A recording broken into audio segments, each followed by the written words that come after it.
সম্রাট শ্রী রাধাপদ ঘোষ মহাশয়ের চরণধূলি আশীর্বাদ স্বরূপ মস্তকে নিয়ে ও কলির পাবন গৌর হরির কৃপায় যতটুকুই পরিবেশন হইবে তাহার ভুল ত্রুটির রসাবাস মার্জনা করিয়া নিজ নিজ সন্তান মনে করিয়া সারাংশই গ্রহণ করিবেন। এই অধম ওই ক্ষুদ্র সম্প্রদায়ের পক্ষ থেকে সবাইয়ের চরণে রইল বিনীত নিবেদন। ও গুরুদেব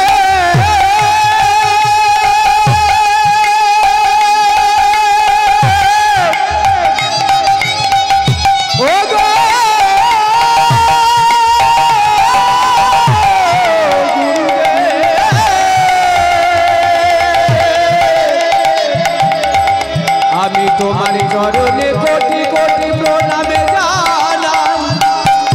আমি তোমার চরণে কোটি কোটি প্রণামে জানাই। ও গো গুরুদেব গুরুদেব গুরুদেব আমি তোমার চরণে ছাড়া কিছু জানি না গো। ও গো আমার গুরুদেব, ও গো আমার গুরুদেব, ও গো গুরুদেব নেতাই।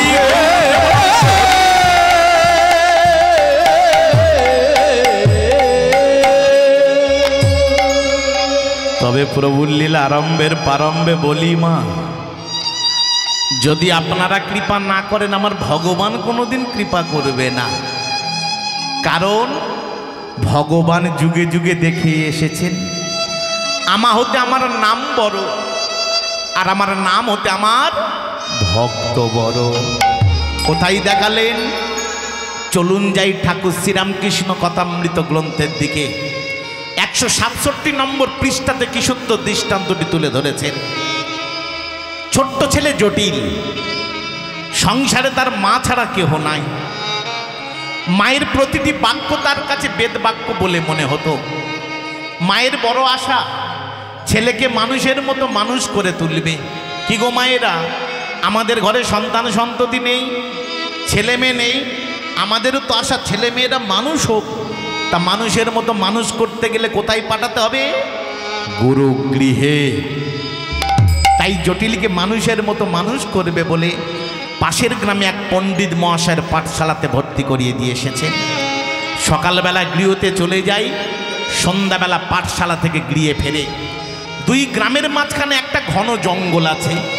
বাচ্চা ছেলে তো, সন্ধ্যাবেলা যখন আজকে পাঠশালা থেকে ফিরছে জটিলের বড় ভয় লেগেছে। বাড়িতে ফিরে বলে, মা কাল থেকে আর পাঠশালায় যাব না। কেন রে? কারণ ওই জঙ্গলের ধারে আমার বড় ভয় লাগে মা, আমি একা ফিরতে পারি না, তুমি যেন আর পাঠশালায় যেতে বলো না। মা বলে, ওরে বোকা ছেলে, পাঠশালায় যাবি না বললে হয়? তোকে যে মানুষের মতো মানুষ হতে হবে। শোন, জঙ্গলের ধারে যখনই তোর ভয় লাগবে, তোর এক দুঃসম্পর্কে দাদা আছে, নাম তার মধুসূদন, তাকে ডাকবিস, সেই বাড়িতে পৌঁছে দিয়ে যাবে। জটিল ভাবলো আমি চিনি না, মা যখন বলেছে নিশ্চয়ই মধুসূদন নামে কোনো দাদা আছে। কিন্তু মা মধুসূদন বলতে কাকে স্মরণ করতে বলেছে গো? সেই বিপদ ভঞ্জনকারী মধুসূদনকে। সে তো আর জানে না। পরের দিন পাঠশালাতে গিয়েছে, সন্ধ্যাবেলা যখন জঙ্গলের ধার দিয়ে ফিরছে জটিলের আবার ভয় লেগেছে। মনে মনে চিন্তা করছে, মা তো মধুসূদন দাদার কথা বলে দিয়েছিল, দেখে দেখি। উচ্চ স্বরে ডাক দিল, মধুসূদন দাদা।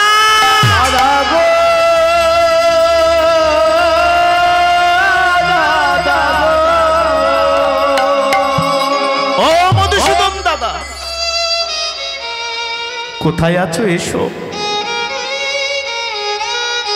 আমার বড় ভয় লাগছে, আমি বাড়ি ফিরতে পারছি না, এসো না গো।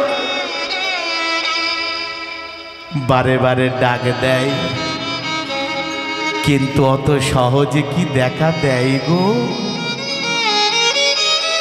অনেকক্ষণ ধরে ডাকছে, আসছে না। বাচ্চাটা অন্তরে বড় ব্যথা পাচ্ছে, ধীরে ধীরে অন্ধকার ঘনীভূত হচ্ছে, ভয়টাও বাড়ছে। দুটো ব্যথা একত্রিত হয়ে বাচ্চাটার নয়ন দিয়ে অবিরত ধারা বইতে লাগলো। মধুসূদন দাদা, মা বলে দিয়েছিল ভয় লাগলে তোমাকে ডাকতে। কোথায় আছো? এসো না গো।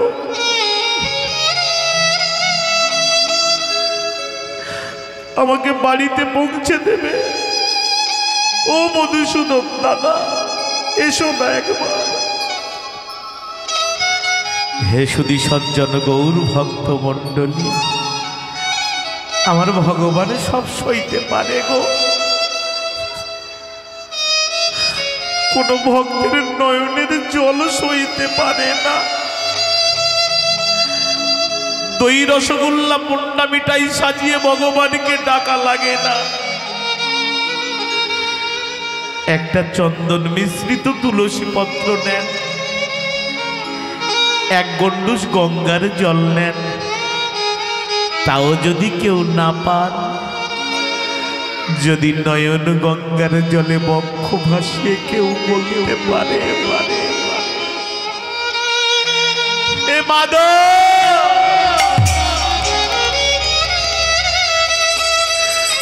তুমি আমার, আমি তোমার, কৃষ্ণ নামে আমায়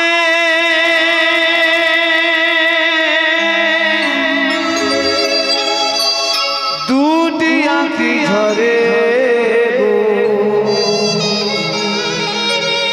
মরণে তোমায় যেন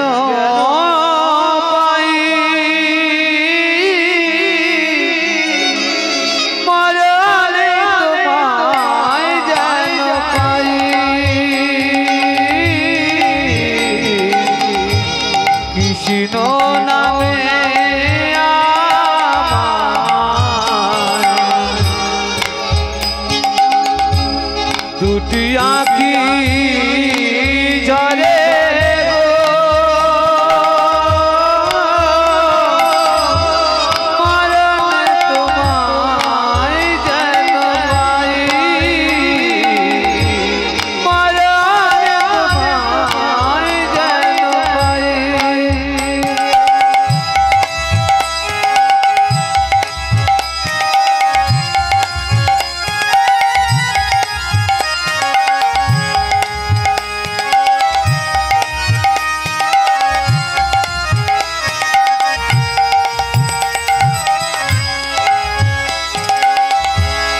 কৃষ্ণ সাধু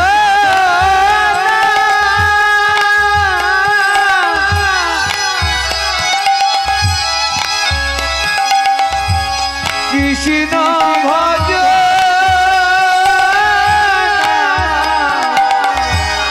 কৃষ্ণ বিনা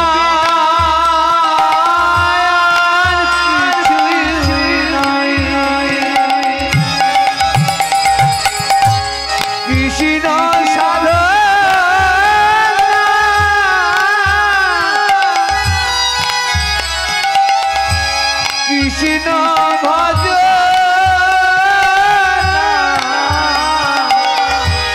কৃষ্ণ বিনা কিছুই যে শিলাভাসি জলে জপুর জপ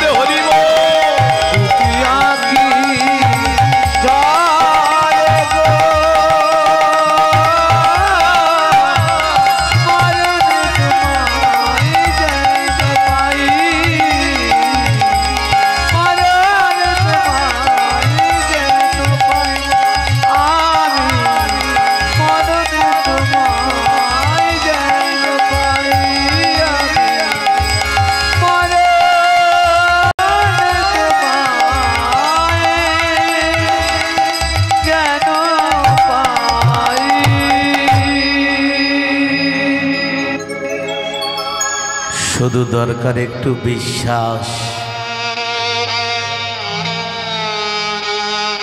আর শুদ্ধ ভক্তি।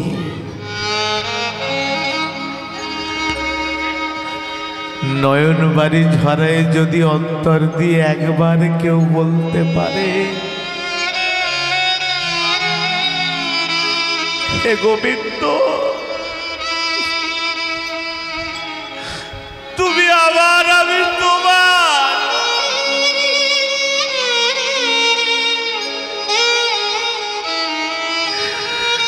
তোমার চরণ ছাড়া আমি আর কিছু জানি না।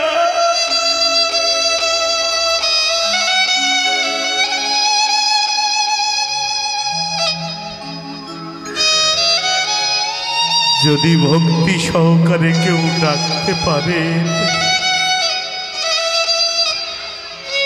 আমার ভগবান কৃপা না করে থাকতে পারে না। বাচ্চাটা অনেকক্ষণ ধরে ডাকছে, ও মধুসূদন দাদা একবার এসো না, আমাকে একটু বাড়িতে পৌঁছে দেবে। বিপদ ভঞ্জনকারী মধুসূদন বাচ্চাটার আকুল ক্রন্দন শুনে থাকতে পারল না। মধুসূদন দাদা রূপ নিয়ে জঙ্গলের আড়াল থেকে বাইরে বেরিয়ে এলো। জটিল, এই তো এসেছি। তুমি এসেছো? কখন থেকে তোমায় ডাকছি, তুমি কি শুনতে পাওনি? আমার বড় ভয় লাগছে, একটু বাড়িতে পৌঁছে দেবে। হাতটা ধরে বাড়ির দিকে চলেছে আর বলছে, শো, জঙ্গলের ধারে আমি প্রত্যেক দিন দাঁড়িয়ে থাকবো, যখনই প্রয়োজন হবে আমায় ডাক দিস, আমি চলে আসব। ঠিক আছে দাদা। বাড়ির কাছাকাছি এসে বলে, কিরে বারে যেতে পারবি? বলে হ্যাঁ, চলে যা। বাড়িতে গেল না, কিছুটা দূর থেকে ছেড়ে দিল। মা কয়েকদিন লক্ষ্য করছে ছেলেটা আগে ভয় লাগতো বলে কান্নাকাটি করত, এখন আর কাঁদে না।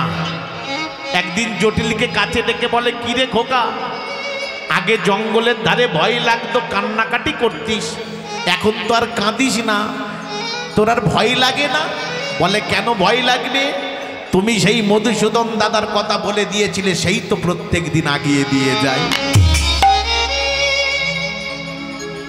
মা ভাবলো মধুসূদন নামের নতুন কোনো বন্ধু হয়তো পাঠশালাতে জুটেছে, কিন্তু স্বয়ং যে বিপদ ভঞ্জনকারী মধুসূদন আছে সেটা মা উপলব্ধি করতে পারল না।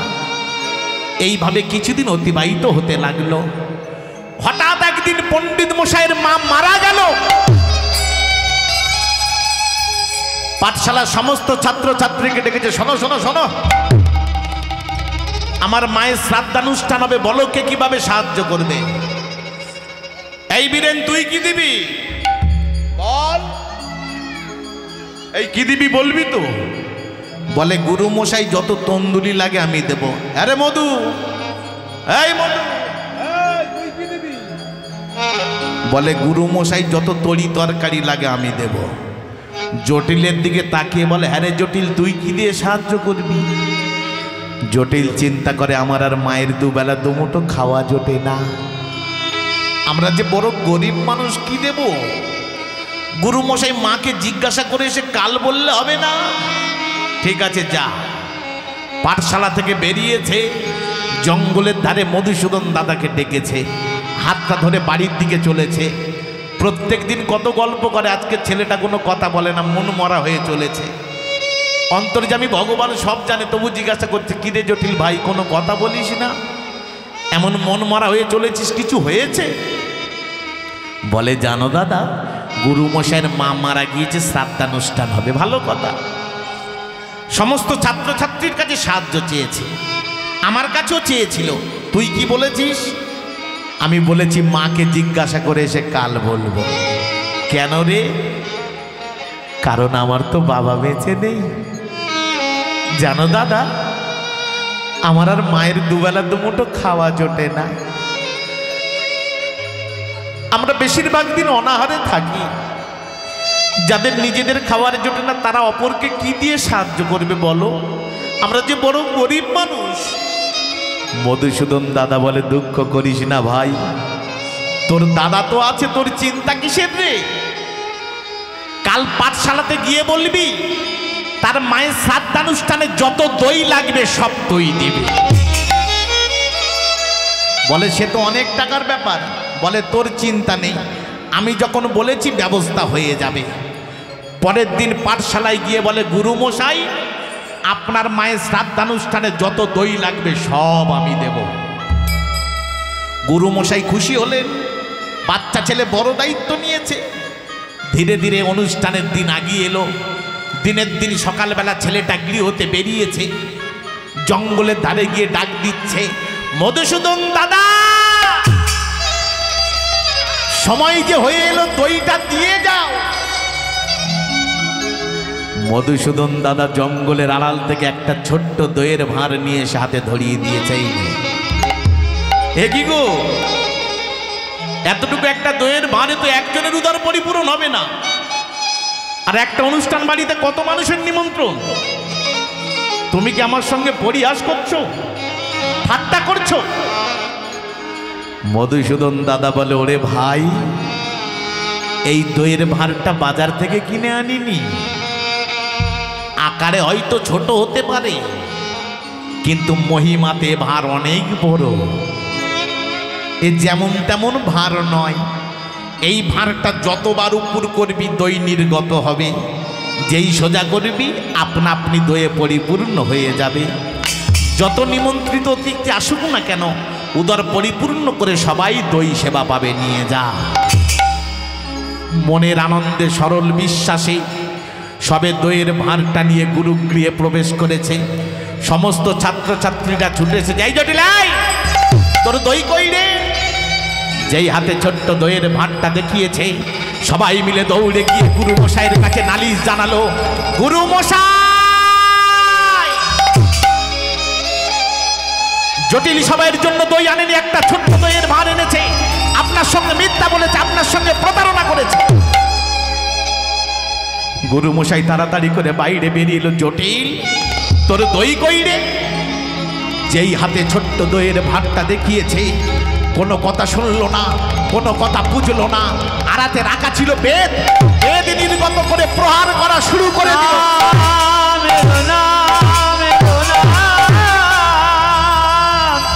আমায় অমন করে মেরো না, আমায় অমন করে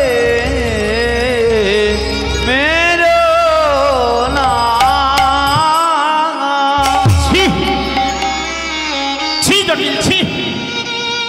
তোর উপর বিশ্বাস করেছিলাম, তুই বিশ্বাসের এই মূল্য দিলি, শেষ পর্যন্ত আমার সঙ্গে মিথ্যা বললি, প্রতারণা করলি। ছি ছি ছি ছি। বাচ্চা ছেলে তো আর থাকতে পারে, কাঁদতে কাঁদতে বলে উঠল, গুরুমশাই, আপনি তো আমার কোনো কথা বলার সুযোগই দেননি। বলার আগেই তো বেত্রাঘাত শুরু করে দিয়েছে। এই যে দইয়ের ভাঁড়টা দেখছেন, এটা আমি বাজার থেকে কিনে আনিনি।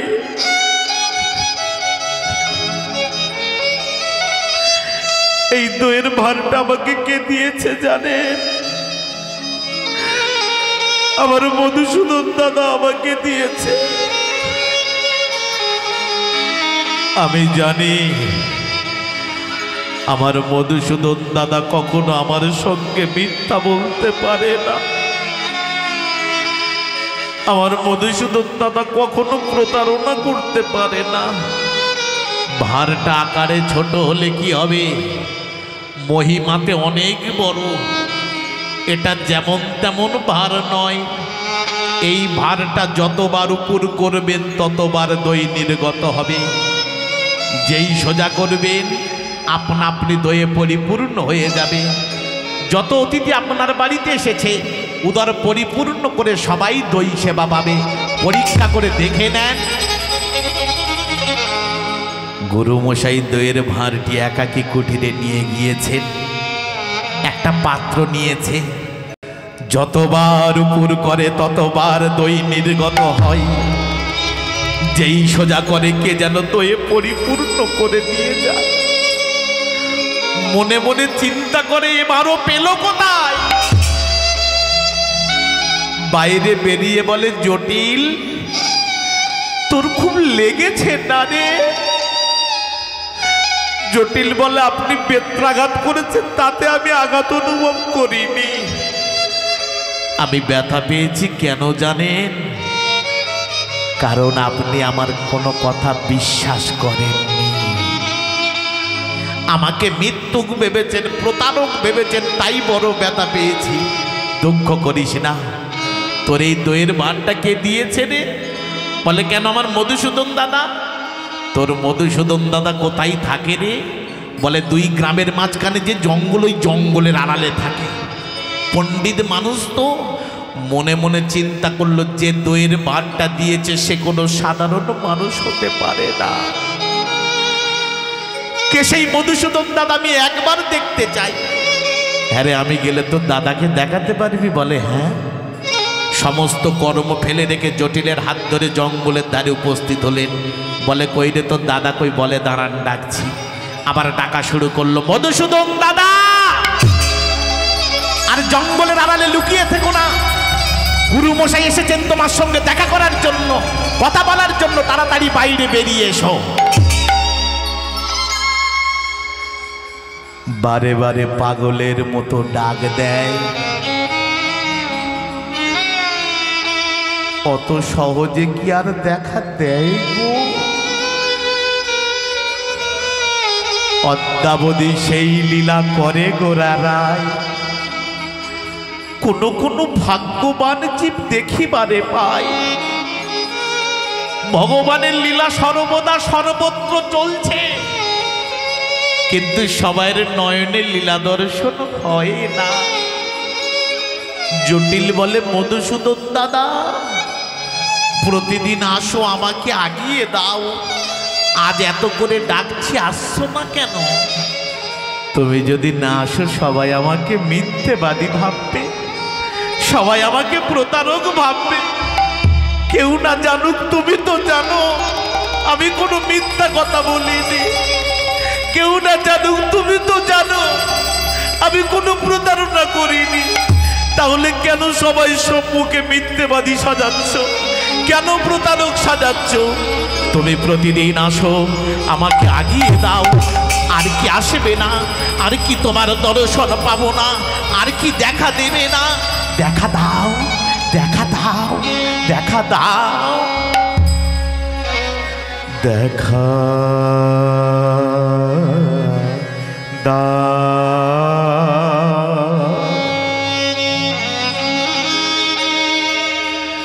দেখা দাও,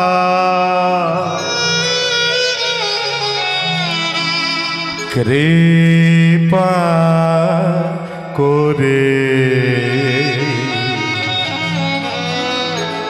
ও হে দাদা।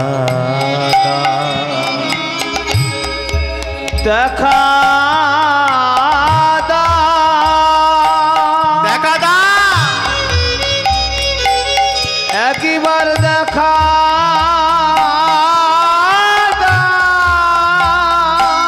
তুমি তো প্রতিদিন আসো, আজ কেন আসছো না? কৃপা করে একবার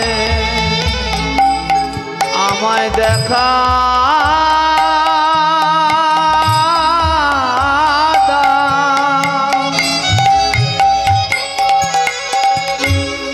যদি কৃপা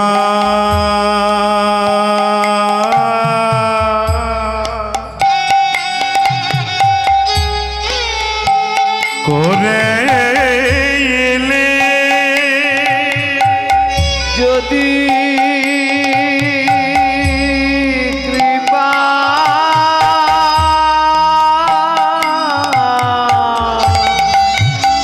একবার করে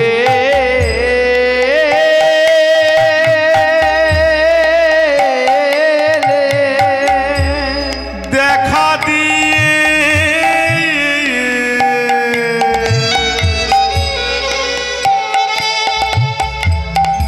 রণ জুরা ওরে আমায়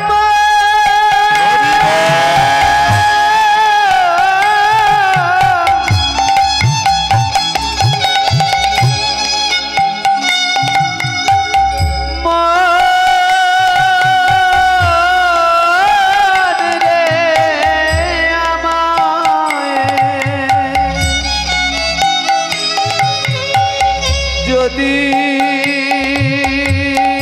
একবার দেখা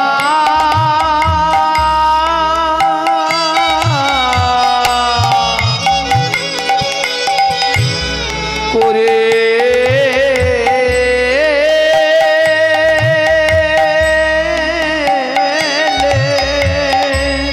একবার দেখা দাও দেখা দিয়ে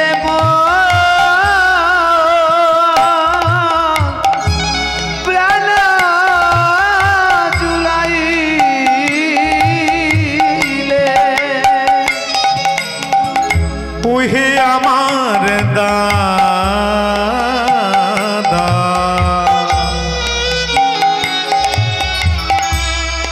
আমি দেখি তোমার নয়ন ভরি দেখা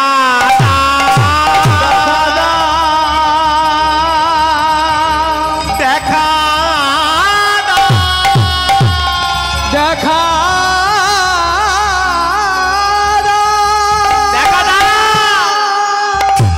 আর আমার সঙ্গে ছলনা করুন একবার দেখা দাও একবার দেখা দাও দাদা একবার দেখা দাও জঙ্গলের আড়াল থেকে বিপদ ভঞ্জনকারী মধুসূদন বলে উঠল জটিল তোর সরল বিশ্বাসের কাছে আমি ধরা দিয়েছিলাম তোর গুরু মশাই আমার দর্শন পাবে না চলে যেতে বল কেন জানিস কারণ তার অন্তরে বিশ্বাস নেই তার অহংকার যুক্ত নয়ন অহংকার যুক্ত হৃদয় আমি অহংকারীর কাছে কখনো ধরা দিই না চলে যেতে বল জটিল বলে উঠল গুরু মশাই শুনলেন তো আমার দাদা কি বলল পণ্ডিত মানুষ তো বুঝতে দেরি হলো না জটিলকে বুকের মধ্যে জড়িয়ে ধরেছে খোকারে আমার পাঠশালাতে অনেক ছাত্রছাত্রী এসেছে কিন্তু তোর মতো ভক্ত ছাত্র আমি কখনো পাইনি তোর মধুসূদন দাদাকে দেখতে পাই আর না পাই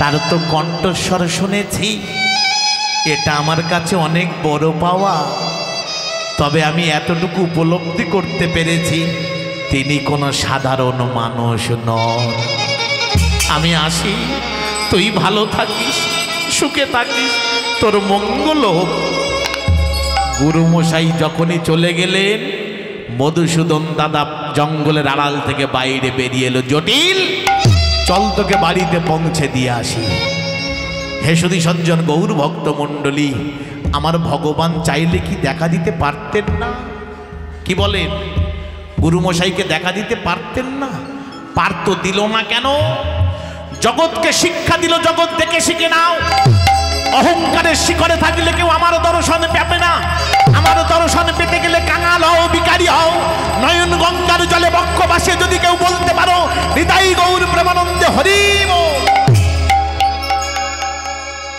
আমি কাঙালের ভগবান সারা জীবন তার কাছে বাধা থাকে শুধু এ যুগে নয় প্রতি যুগে যুগে ভক্তকে বড় আসন দিয়েছেন তাই তো শাস্ত্রে স্বয়ং বললেন এই ভক্ত আমার মাতা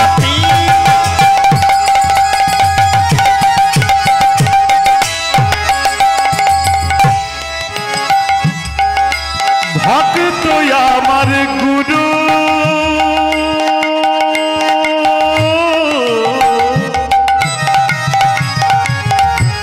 ভক্ত আমায় মাতা পিতা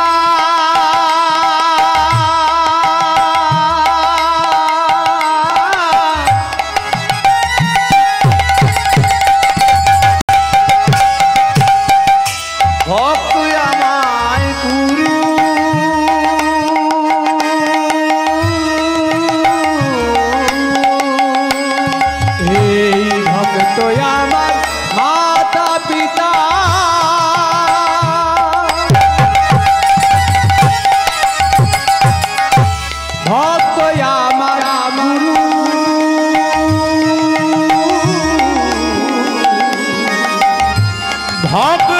রেখেছে না।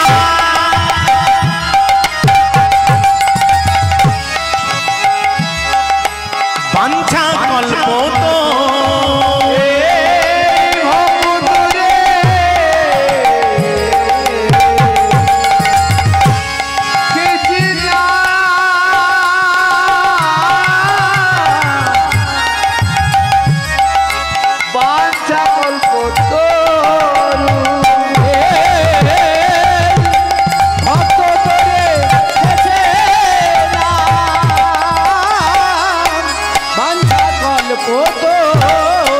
আমি ভক্ত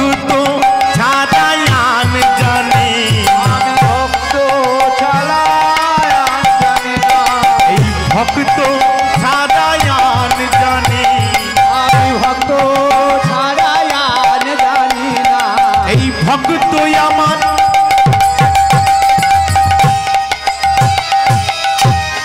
আরাধনা।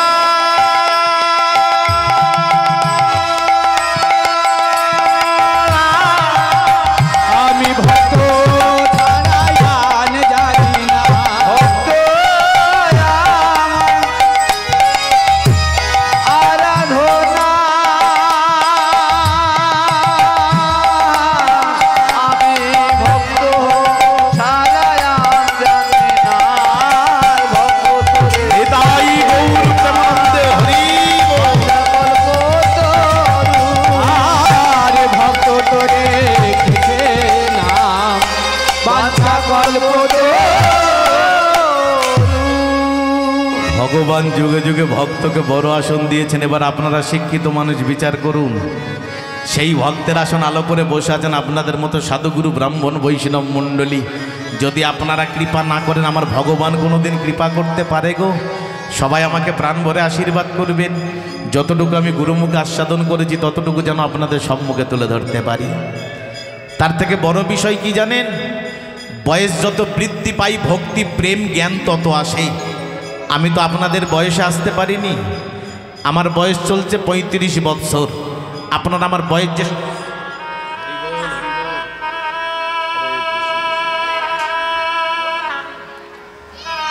আপনারা আমার বয়োজ্যেষ্ঠ বাবা মায়েরা, দাদা ভাইরা, দিদি ভাইরা আছেন, সবাই একটু আমার জন্য ভগবানের কাছে প্রার্থনা জানাবেন। নানা টাকা পয়সা সোনা দানা গাড়ি বাড়িও কে প্রার্থনা দরকার নেই, প্রার্থনা যদি জানাতে হয় এতটুকু জানাবেন, যেন আমি হরি নাম গাইতে গাইতে চলে যেতে পারি,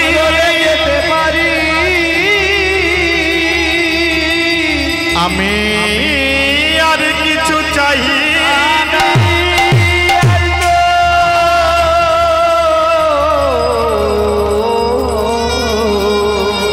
কিছুই চাই না। সবাই এতটুকু প্রার্থনা আমার জন্য জানাবেন। সারা জীবন আপনাদের সম্মুখে হরি কথা কৃষ্ণ কথা বলতে বলতে যেন চলে যেতে পারি। ওই শেষের দিনে যেন আমার বদন থেকে হরি কথা কৃষ্ণ কথা চলে না যায়। হরি নামামৃত ধর, হরি নাম অমৃত। ও মায়েরা, অমৃত খাওয়ার পরে আর কিছু খেতে কি ভালো লাগে গো? লাগে না। কিন্তু দুর্ভাগ্য আমাদের কলির জীবের, এমন মধুমাখা অমৃত সমান কৃষ্ণ নাম পেয়ে হেলায় হারিয়ে দিলাম, বলতে পারলাম না। একবারও আগৌর হানি তাই বলে নয়ন বাড়ি ঝরাতে পারলাম না। শুধু মায়ার বন্ধনে আবদ্ধ হয়ে আমার করে গেলাম। মহাজন বলছে দুর্ভাগ্য ভারতবর্ষে সনাতন ধর্মের মানুষের। আমাদের জীবনে সৌভাগ্য একটা কি জানেন? আমাদের জন্ম এই সোনার ভারতবর্ষে। এটা হলো সৌভাগ্য, সব থেকে বড় পাওয়া। কেন না, যে ভারতবর্ষে স্বয়ং ভগবান কৃপা করে তার চরণধুলি দিয়েছেন, আমাদের জন্ম হলো সেই ভারতবর্ষে। এটা সৌভাগ্য। আর সব থেকে বড় দুর্ভাগ্য কি জানেন? আমরা সেই গৌর দেশের মানুষ হয়ে আমরা গৌর গুণকীর্তন করতে পারলাম না। একটু বিদেশের দিকে তাকিয়ে দেখুন, আমেরিকা, ব্রিটেন, সুইজারল্যান্ড, ভিন্ন দেশের মানুষ, নারী পুরুষ একসঙ্গে খোল করতাল নিয়ে তারা রাস্তায় কৃষ্ণ নামে বেরিয়ে পড়েছে। আর আমরা গৌর দেশের মানুষ হয়ে কি করছি? রাস্তায় বেরিয়ে নাম করাতে দূরের কথা, হরিসভাতে আসতে আমাদের লজ্জাবোধ হয়। যদিও বাসি দেখবেন এই চটের উপরে সবাই বসতে চায় না।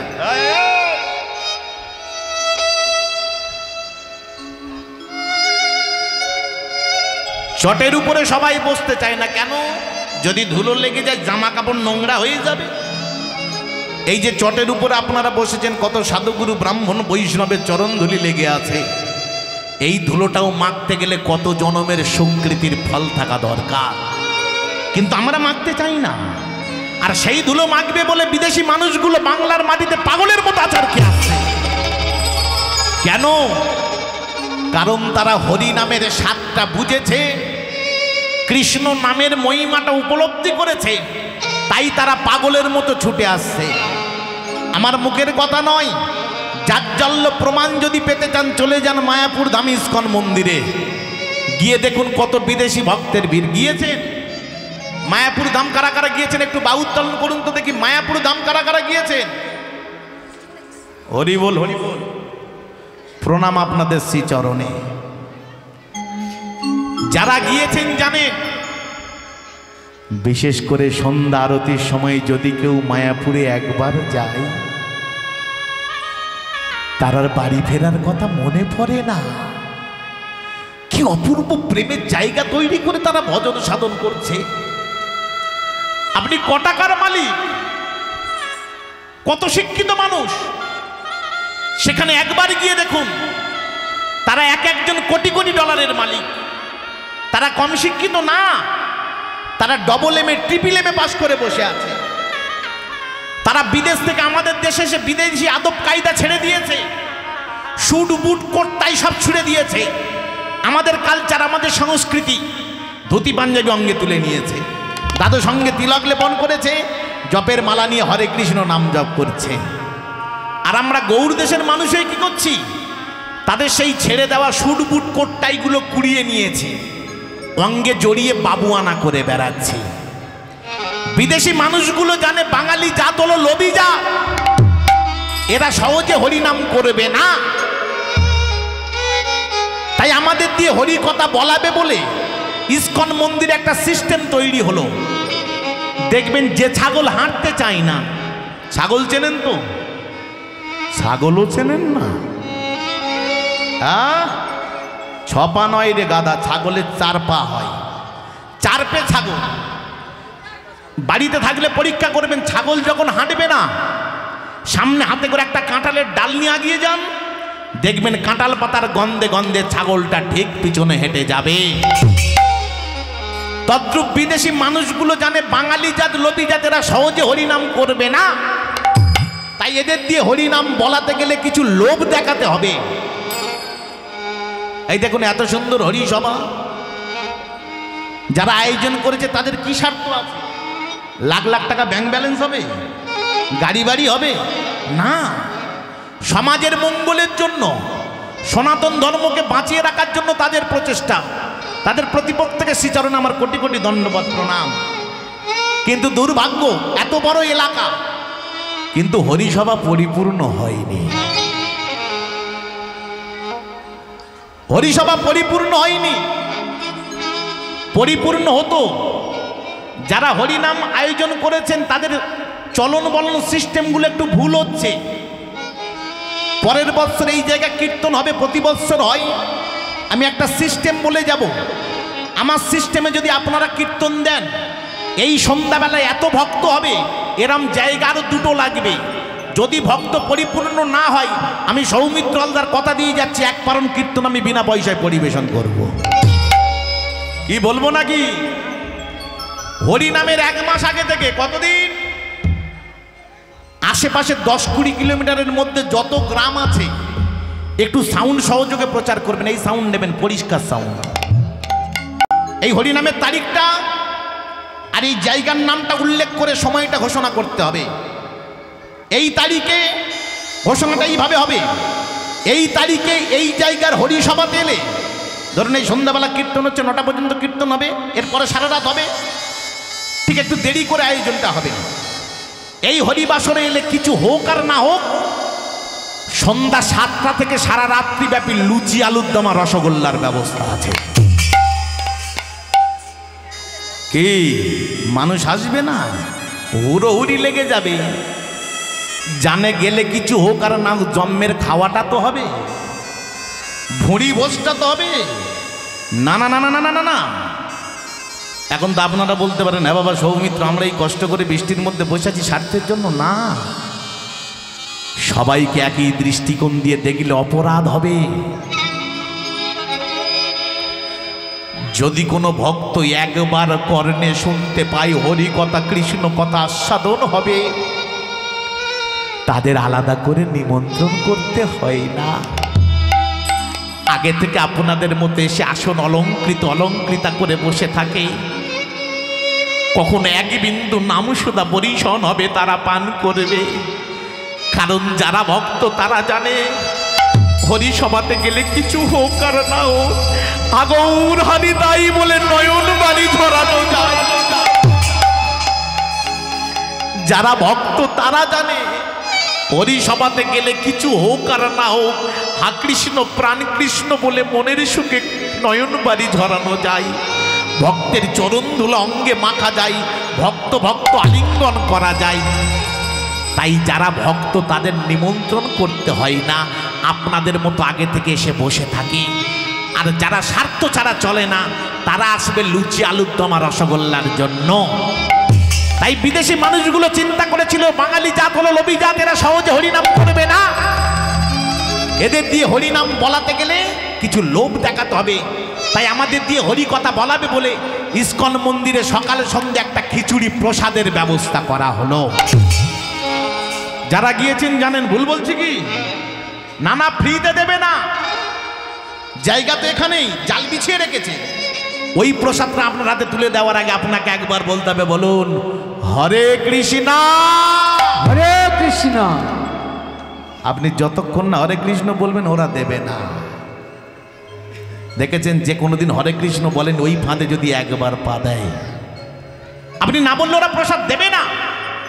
আর আমরা নির্লজ্জের মতো হাত বাড়িয়ে দিয়ে বলি হরে কৃষ্ণ দাও, লজ্জা করে না? আমরা গৌর দেশের মানুষ, আমরা বিদেশিদের দিয়ে কোথায় হরে কৃষ্ণ বলাবো তা নয়। তারা বিদেশ থেকে আমাদের দেশে এসে খিচুড়ি প্রসাদের লোভ দেখিয়ে হরে কৃষ্ণ বলিয়ে নিচ্ছে। এর থেকে দুর্ভাগ্য আর হয় না। তাই কলিজীবের দুর্দশা থেকে মহাজন বলে উঠলেন, পশুবৃত্তি মানব জাতি করছে রে পালন পালন, অজ্ঞানতার অন্ধকারে পরিপূর্ণ মন, পাপপূর্ণ ভালো মন্দ পশু জানে না, এই মানব জাতি জেনেও তাহা মেনে চলে না। ইউনিভার্সিটি ডিগ্রি এদের আছে কত শত, তথাপিও চলন বলন যেন মূর্খের মতো। আদরের আদর বেশি হচ্ছে সারা দেশে, পিতা মাতার সেবা ছেড়ে কুকুর কিনে পোষে। এমন কিছু মানুষ আছে বিশ্ব চরাচরে, হৃদয় ভরা নোংরা তাদের ভদ্রবেশে ঘোরে। ভদ্রবেশে ঘুরলে দেশে মানুষ বলে না, মানুষ হবে জাগবে যেদিন জ্ঞানের চেতনা। অসৎ ব্যক্তির অর্থ শক্তি যাচ্ছে কত বেড়ে, সৎ ব্যক্তি কাঙাল বেশে রাস্তায় রাস্তায় ঘোরে। গুরু রাধাপদ কয়ে ওয়ে মানুষ পশুর ধর্ম ছাড়ো। ধর্ম যদি করতে চাও বাইরে সাজাতে হবে না, ভিতর অন্তর সাজাও, মানুষ হও। মানুষ হয়ে মানুষের সেবা করো। নিতাই গৌর হরি বলছে পশুবৃত্তি মানব জাতি করছে রে পালন। মহাজন বলছে কলির বেশিরভাগ মানুষ যে কর্ম করছে পশুর কর্ম, জানোয়ারের কর্ম। কেন? একটা পশু আর মানুষের মধ্যে ডিফারেন্স কি, পার্থক্য কি? ধরুন রাস্তার কুকুর আর আমাদের পার্থক্য কি? কুকুরের চোখ কান নাক মুখ গলা আছে, আমাদেরও আছে। কুকুর খাই, আমরা খাই। কুকুর মৈথন ক্রিয়া করে, আমরা করি। কুকুরের বাচ্চা হয়, আমাদেরও হয়। পার্থক্যটা কি? মহাজন বলছে কুকুরের মধ্যে কোনো আত্মতত্ত্ব বোধ নেই, আর মানুষের মধ্যে আত্মতত্ত্ব বোধ আছে। আর এই আত্মতত্ত্ব বোধ থাকা সত্ত্বেও যে মানুষ পরতত্ত্বের সন্ধান দেবে না, গোবিন্দকে পাওয়ার জন্য যার হৃদয় কাঁদেবে না, তাকে রাশিয়ান কুকুর বললেও কিছু এসে যায় না। তাই বলছে পশুবৃত্তি মানব জাতি করছে রে পালন।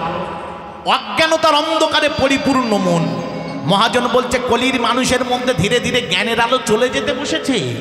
এরা ভালো জিনিস শুনতে চায় না, ভালো জিনিস বলতে চায় না।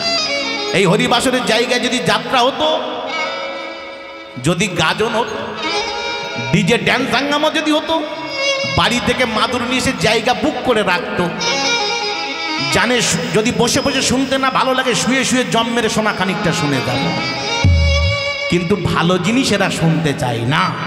এই দেখুন সন্ধ্যাবেলা তো সিরিয়ালের টাইম, একটু এলাকাটা ঘুরে দেখুন, প্রায় ঘরে টিভি সিনেমা সিরিয়াল চলছে। মহাজন বলছে কলির মানুষেরা চিন্তা করে না কতটা সত্য আর কতটা মিথ্যা।